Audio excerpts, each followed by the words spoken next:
नमस्कार दोस्तों। जोश आईएएस पीसीएस में आपका स्वागत है। दोस्तों, आप जानते हैं कि कंप्लीट एनसीईआरटी बायोलॉजी के सीरीज में हम लोग हैं। इससे पहले हम लोगों ने पार्ट 1 पार्ट 2 देख लिया है।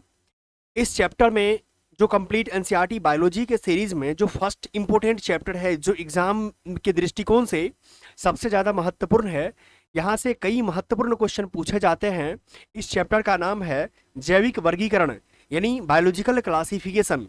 इसमें हम लोगों ने पार्ट 1 और पार्ट 2 इससे पूर्व देख लिया है। अब पार्ट 3 के अंतर्गत हम लोगों ने देखना है कि नॉन कॉर्डेटा के अंतर्गत हम लोगों ने संघ यानी पॉडीफेरा हम लोगों ने देख लिया है। पॉडीफेरा के साथ ही हम लोगों ने देख लिया सिलिंट्रेला या निडेरिया के बारे में। आज हम लोग टोनीफेरा के बारे में देखेंगे।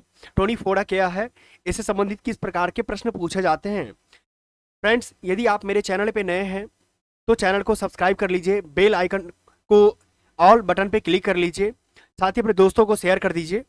ठीक है, चलते हैं टोनीफोरा। अब देखिए टोनीफोरा से रिलेटेड क्या क्वेश्चन पूछा जाता है। सबसे पहले जो इसके बारे में जानकारी है कि सामान्यतः इसे समुद्री अखरोट या कॉम्ब जेली कहते हैं। क्या कहते हैं? समुद्री अखरोट अखरोट या कॉम्ब जेली कहते हैं। यदि आप देखना चाहें इस फिगर को तो आपको इस फिगर के माध्यम से स्पष्ट हो जाएगा कि किस प्रकार से कॉम्ब जेली का दृश्य होता है। ये कॉम्ब जेली है। अब ये देखिए समुद्रवासी अड़ियल, जो अड़िए रेडियल सिमेट्री वाले द्विकोणीय द्विकोणिक जीव होता है। ठीक है, इसमें जो और इसके भी बारे में जो जानकारी सबसे बड़ा चीज होनी चाहिए, जीव दीप्ति के द्वारा प्रकाश उत्सर्जन करना टोनीफोरा की मुख्य विशेषता है। ये आपके लिए सबसे ज्यादा महत्वपूर्ण चीज है। क्या महत्वपूर्ण है कि जीव दीप्ति यानी ल्यूमिनेसेंस के द्वारा जो है प्रकाश उत्सर्जन करना टोनीफोरा की मुख्य विशेषता है। यदि उदाहरण के तौर पर देखें आप तो ये याद रखना है कि प्लूरो, ब्रेकिया और टीनो प्लाना। ठीक है, ये दो एग्जांपल्स याद रखिएगा, आपका काम हो जाएगा एग्जाम में। नेक्स्ट देखना है हम लोग को कि प्लेटी हेलिमिथीज। ठीक है, प्लेटी हेलिमिथीज, इसका बेस्ट एग्जांपल जो आपके पास है फीता कृमि है, फ्लैट वर्म जिसको कहते हैं। आप यहाँ इसका क्या कहते हैं फिगर देख रहे हैं फ्लैट वर्म का। सबसे पहले बारे में इसके बारे में जानिए कि इस संघ के प्राणी पृष्ठाधार रूप से चपटे होते हैं। क्या होते हैं? चपटे होते हैं, और अतः इन्हें चपटे कृमि यानी फ्लैट वर्म भी कहा जाता है। ठीक है, अगर नेक्स्ट अगर इनके बारे में जानकारी अगर लेने योग्य बात हो तो यहाँ देखिए इस समूह के जो अधिकांश प्राणी मनुष्य तथा अन्य प्राणियों में अंतः परजीवी जो इंडो पैरासाइट्स, क्या बोलते हैं इसको? इंडो पैरासाइट्स अंतः परजीवी के रूप में पाए जाते हैं, और इन्हें अंकुश अंकुश यानी हुक्स या चूसक यानी सकर्स पाए जाते हैं। ठीक है, विभिन्न कोशिकाएं फ्लेम सेल्स परासरण ऑस्मो रेगुलेशन एवं उत्सर्जन में सहायता करती है। यहाँ देख लीजिए प्लेनेरिया में रीजनरेशन की उच्च क्षमता पाई जाती है, यानी पुनरुद्ध भवन होता है, रीजनरेशन की उच्च क्षमता पाई जाती है। अगर इसका बेस्ट एग्जांपल के बारे में यहाँ देखें तो इससे पहले तो मैं बता ही दिया था, टीनिया सोलियम। टीनिया सोलियम को ही यहाँ पर फीता कृमि बोलते हैं या फ्लैट वर्म बोलते हैं। ठीक है, नेक्स्ट क्या है?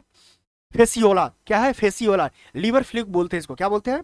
फेसियोला को लीवर फ्लूक बोलते हैं। यहां पर देखिए क्या है लिखा हुआ कि लीवर फ्लूक या यकृत कृमि यानी लीवर कृमि या लीवर वर्म भेड़, बकरी, सुअर आदि के यकृत यानी लीवर की पीत नालियों में पाए जाने वाला एक चपटा कृमि है। क्या है, आप समझ रही है? ठीक है, तो इन चीजों को अगर एग्जाम में पूछा जाता है तो आप इसका याद रखना है कि जो हम लोगों ने अभी क्या देखा, प्लेटी हेल्थिज्म के अंतर्गत सबसे बेस्ट एग्जांपल फीता कृमि का है, यानी।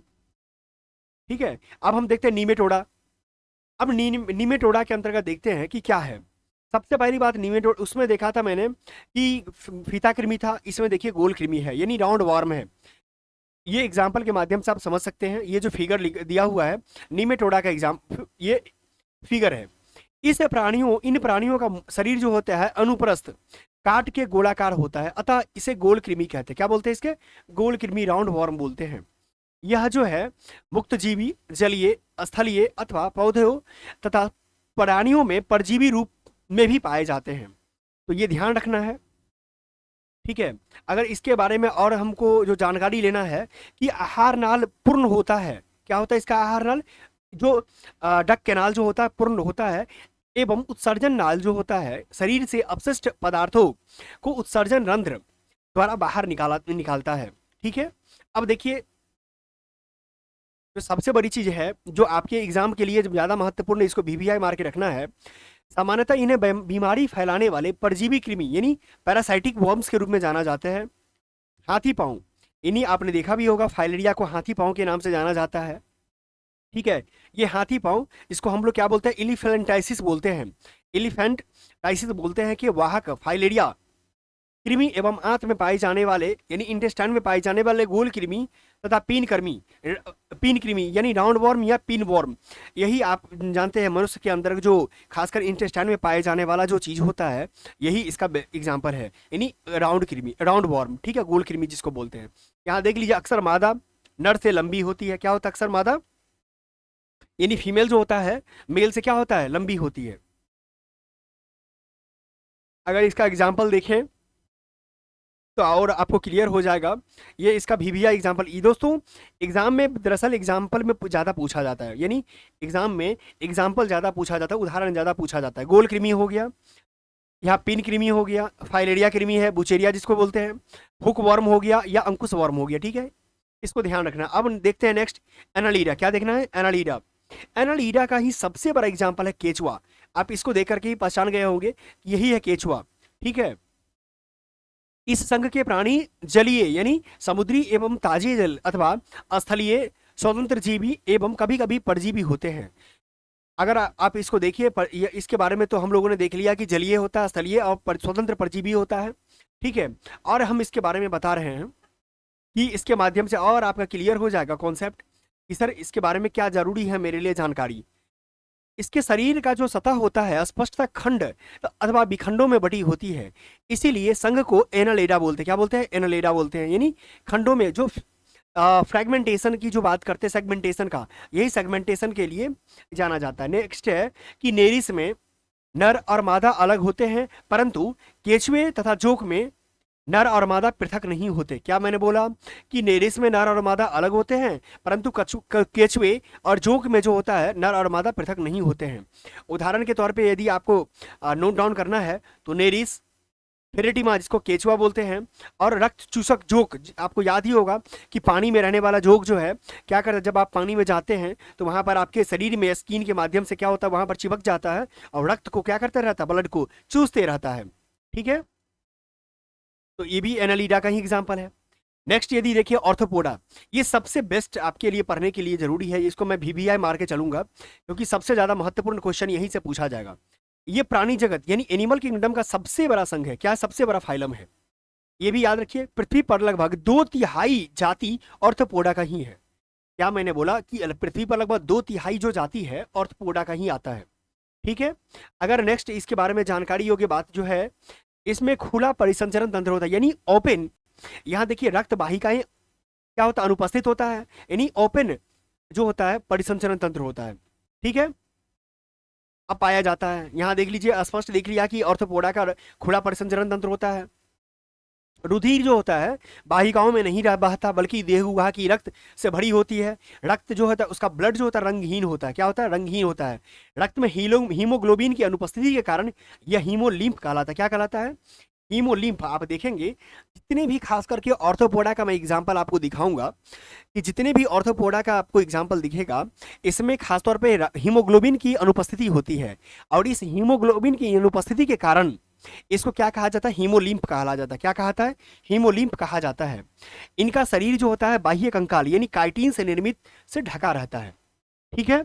यदि आप आगे देखें तो आगे आप जब देखेंगे तो शरीर जो होता है, शरीर सिर, वक्ष, उदर में विभाजित होते हैं, जिनमें वक्ष यानी चेस्ट के बारे में बात हो रही है, सिर मतलब सर के बारे में, हेड के बारे में, उदर मतलब पेट के बारे में बात हो रही है।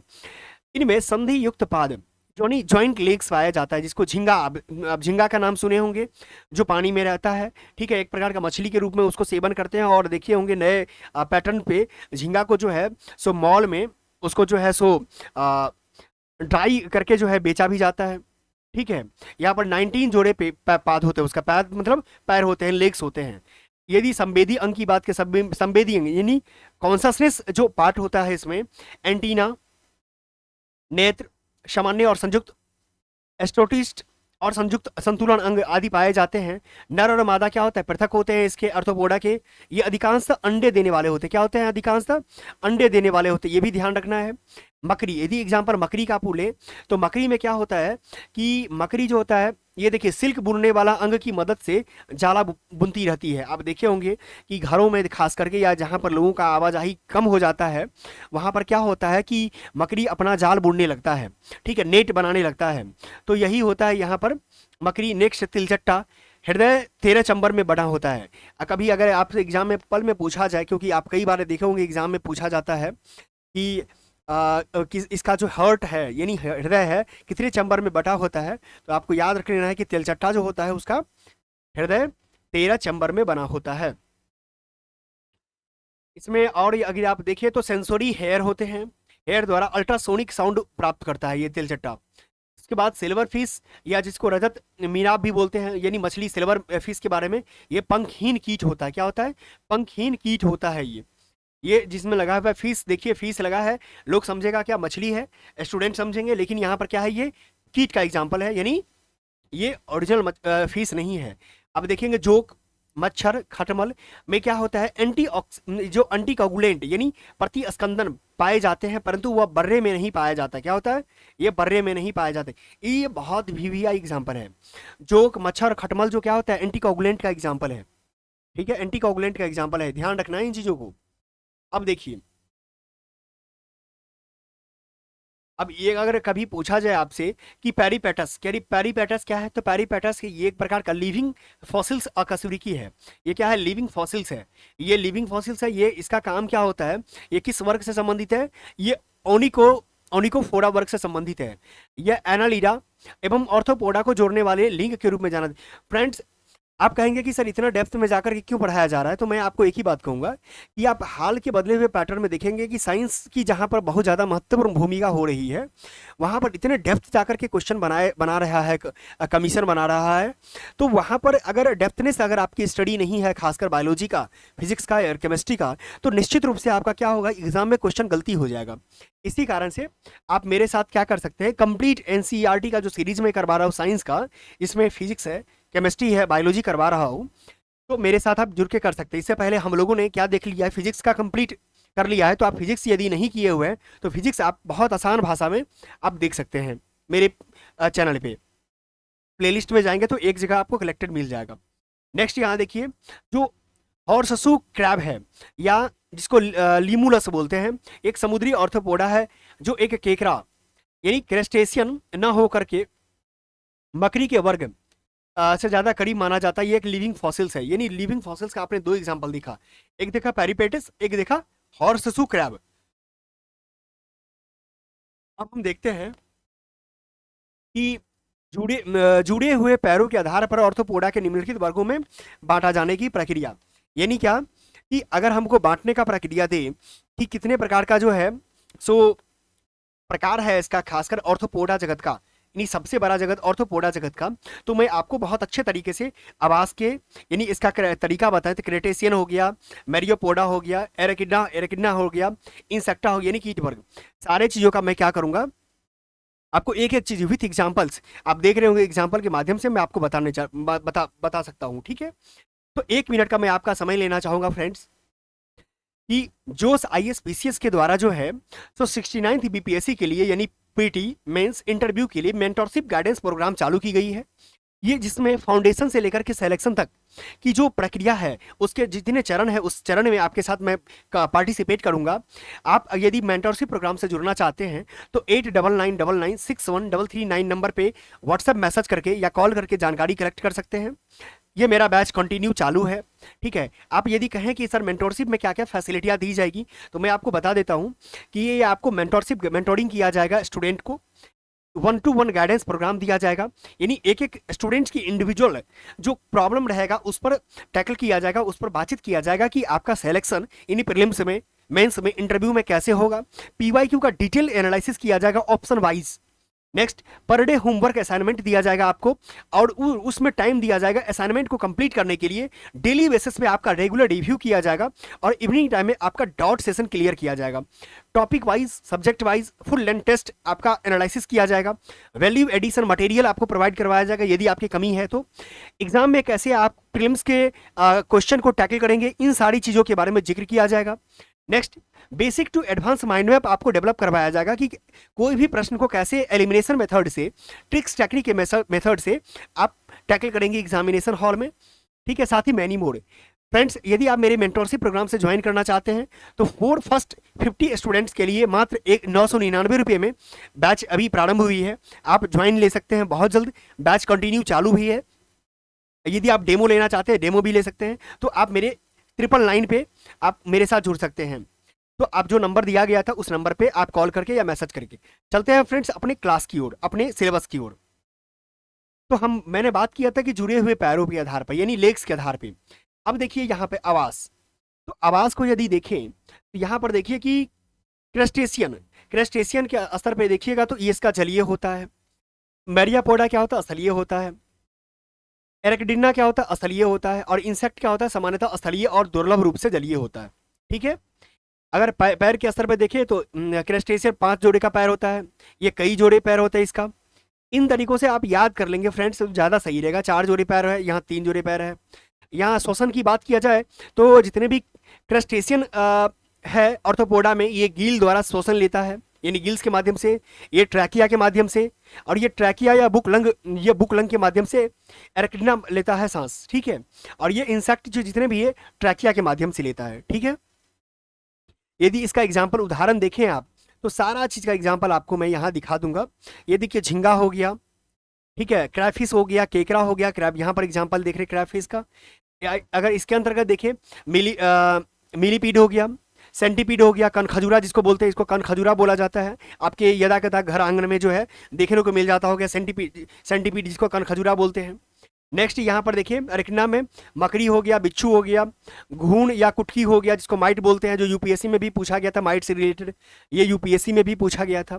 ठीक है, कनखजूरा से कई बार तो इससे बीपीएससी में भी पूछा गया है क्वेश्चन। यानी जितना भी एग्जाम है ना, मैं मुझे लगता है कि कोई भी ऐसा एग्जाम नहीं है जहाँ पे इन तरह के क्वेश्चन नहीं पूछा जाता है। टिक से भी रिलेटेड क्वेश्चन पूछा गया, यहाँ पर देख सकते हैं।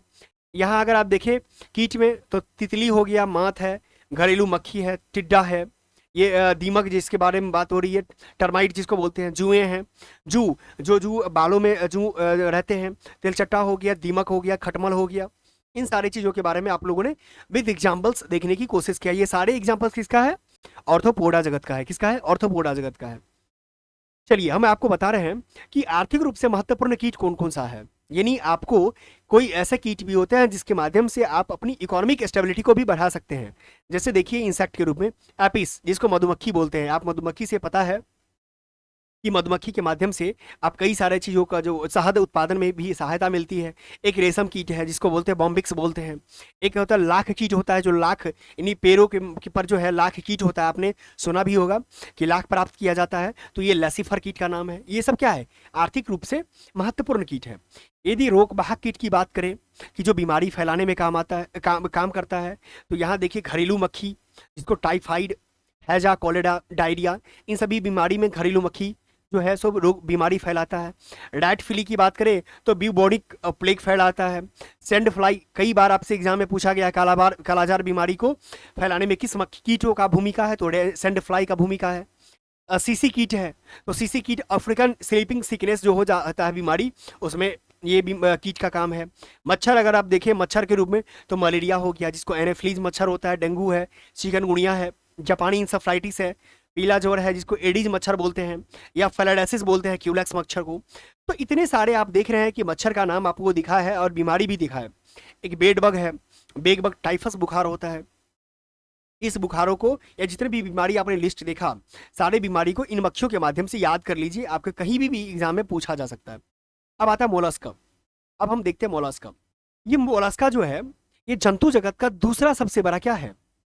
ये दूसरा सबसे बड़ा संघ है। आपने इससे पहले क्या देखा था? ऑर्थोपोडा का जो सबसे बड़ा था। अब हम देखते हैं मोलस्का के से रिलेटेड। ये क्या है कि प्राणी स्थलीय और जलीय यानी लवणीय और लवणीय दोनों होते हैं। ठीक है। ये शरीर क्या होता है इसका, मोलस्का का, कोमल होता है। ये कठोर कैल्शियम के कवच द्वारा ढका रहता है। क्या रहता है? कठोर कैल्शियम के कवच द्वारा ढका रहता है, इसीलिए इसका नाम मोलस्का है। आप ऐसे भी समझ लीजिए, मोलस्का का मतलब ही होता है कठोर कैल्शियम के कवच द्वारा ढका हुआ रहना चाहिए। ठीक है। यदि आप नेक्स्ट स्तर पे आप देखें, जो आपके लिए और ज्यादा जरूरी, यहाँ भी जिस प्रकार उसमें देखा था आपने खुला परिसंचरण तंत्र होता है, उसमें भी क्या है, खुला संवहन तंत्र है, श्वसन और उत्सर्जन के कार्य भी होते हैं। ठीक है। नेक्स्ट यदि आप देखें तो इसमें क्या है कि सामान्यतः ये नर और मादा पृथक होते हैं और अंडे देने वाले होते हैं। उसमें भी अंडे देने वाले की प्रकृति थी ऑर्थोपोडा में, इसमें भी कुछ खास ऐसा ही है। उदाहरण के तौर पे देखिए तो पाइला, ये फ्रेंड्स भी जितने भी एग्जांपल्स का मैं फोकस कर रहा हूँ, इंफेसिस कर रहा हूँ, आप इन एग्जांपल्स को जरूर ध्यान से पढ़ना है कि ये पाइला हो गया, ये सेब घोंघा, घोंघा आपने सुना भी होगा, जो गाँव में खास करके जो है, खासकर ग्रामीण इलाका में घोंघा जो है बहुत ज्यादा बरसात के दिनों में देखने को मिलता है। पिंक टाड़ा हो गया, ओएस्टर जिसको बोलते हैं, सीपिया हो गया, ठीक है, लोडिगो हो गया, ऑक्टोपस है, जिसको डेविल फिश बोलते हैं, ऑक्टोपस को ही डेविल फिश बोलते हैं। ठीक है। उसके बाद हम लोग क्या बोलते हैं, सी हेयर यानी एप्लीसिया बोलते हैं, डेंटेलियम बोलते हैं, और कीटो लप्यूरा। ठीक है। सारे एग्जाम्पल्स जो है किसका है, एग्जाम्पल है मोलस्का का एग्जाम्पल है। एग्जाम्पल्स आपको याद रखना है। नेक्स्ट यदि आप देखें, आपको मैं अगर एग्जाम्पल्स शेयर करना चाहूँ तो देखिए यहाँ पर पर्ल ऑयस्टर है। ठीक है। ये मोलस्का का एग्जाम्पल था। घोंघा हो गया जिसको स्नेल्स, ऑक्टोपस हो गया। अब ये ऑक्टोपस का आप देख रहे हैं कितने शायद मुझे लग रहा है कि 8 पैर के बारे में इसमें दिया हुआ है। ठीक है। तो इन तरह से अब देखिए नेक्स्ट इकाइनोडर्मेटा, क्या नाम है, इकाइनोडर्मेटा। इकाइनोडर्मेटा के बारे में हम डिटेल जानकारी लेते हैं। यहां देखिए इस संघ के प्राणियों में कैल्शियम युक्त हड्डी से बना अंतःकंकाल यानी इंडोस्केलेटन पाया जाता है, इसीलिए उनका नाम क्या होता है, इकाइनोडर्मेटा होता है। क्या आपने समझा कि इसका सबसे बड़ा चीज क्या होता है, आपने देखा कि मोलस्का में कठोर कैल्शियम कवच द्वारा ढका रहता है इसका शरीर, और अंदर में कोमल रहता है। एग्जाम्पल घोंघा देखे थे। अब इसमें क्या है कि इसका जो कैल्शियम युक्त हड्डी से बना अंतःकंकाल इंडोस्केलेटन पाया जाता है, इसी कारण इसका नाम क्या, इकाइनोडर्मेटा है। ये सभी समुद्री जीव है, इनमें अंग तंत्र स्तर का पाया जाता है। अब यहां देखिए, यहां क्या लिखा हुआ है, नर और मादा पृथक होते हैं। अगर उदाहरण के तौर पे देखें इकाइनोडर्मेटा का, तो आपको और क्लियर हो जाएगा चीजें कि हमको क्या जानना चाहिए।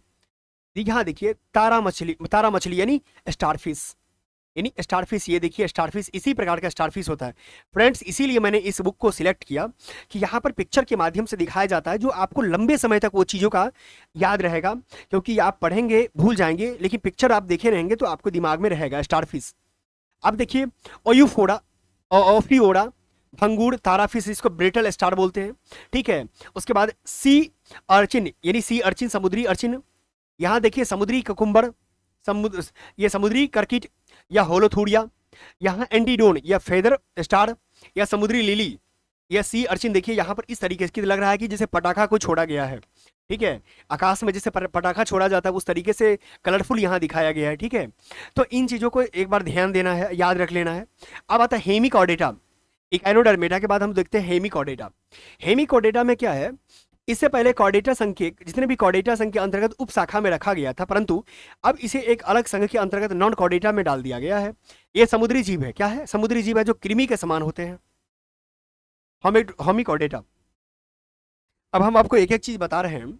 इसका जो संगठन है ये अंगतंत्र स्तर का है। ठीक है। बस इसके बारे में, हाँ बस ये देख लीजिए, शरीर बेलनाकार होता है। ठीक। परिसंचरण तंत्र क्या होता है, बंद होता है। देखिए बंद होता है परिसंचरण तंत्र, और नर मादा अलग अलग होते हैं। इसका एग्जाम्पल देखेंगे, एग्जाम्पल आपको यहाँ पर दिखेगा, बैलेनोगो लोगोसस, क्या है, बैनेनोग्लोसस। फ्रेंड्स ये आपको प्रोनाउंसिएशन में दिक्कत होगा एक दो बार, मुझे भी दिक्कत होता है, तो मेरा मानना है कि मुझे डॉक्टर तो बनना नहीं है। ठीक है। ये मैं जनरल कंपटीशन या सिविल सर्विसेज के एग्जाम के दृष्टिकोण से पढ़ रहा हूँ। कैसे भी मेरा जो वनडे एग्जाम होता है प्रीलिम्स का, पीटी का एग्जाम होता है, यहाँ चाहे यूपीएससी का हो चाहे वो स्टेट पीसीएस का हो, इसमें मेरा काम चल जाए, बात खत्म है। अब आता कॉर्डेटा। इससे पहले हम लोगों ने सारे नॉन कॉर्डेटा फॉर्म देखा था, अब कॉर्डेटा हम देखते हैं। कॉर्डेटा में क्या है, कॉर्डेटा आप देखेंगे तो यहाँ पर आपको 3 प्रकार का दिखेगा, यूरोकॉर्डेटा, सिफेलोकॉर्डेटा, कैसेरिको या वर्टिब्रेटा। यहां से भी इस बार क्वेश्चन पूछा गया था बीपीएससी 68 बीपीएससी में, 68 बीपीएससी में जो है यहाँ से वर्टिब्रेटा से क्वेश्चन पूछा गया था। तो आपको मैं बताता हूँ यूरोकॉर्डेटा में क्या है कि सिर्फ लार्वा की पूंछ में नोटोकॉर्ड उपस्थित रहता है। उदाहरण देखें फ्रेंड्स, जितना भी मैं एग्जांपल लिख यहाँ पर बता रहा हूँ वो आपके लिए ज़्यादा महत्वपूर्ण है। एसिडिया, सेल्फा, डोलिओलम, पूरे जीवन काल में सिर से पूंछ तक नॉन कॉर्डेटा उपस्थित रहता है इसमें। इसका एग्जाम्पल ये हो गया।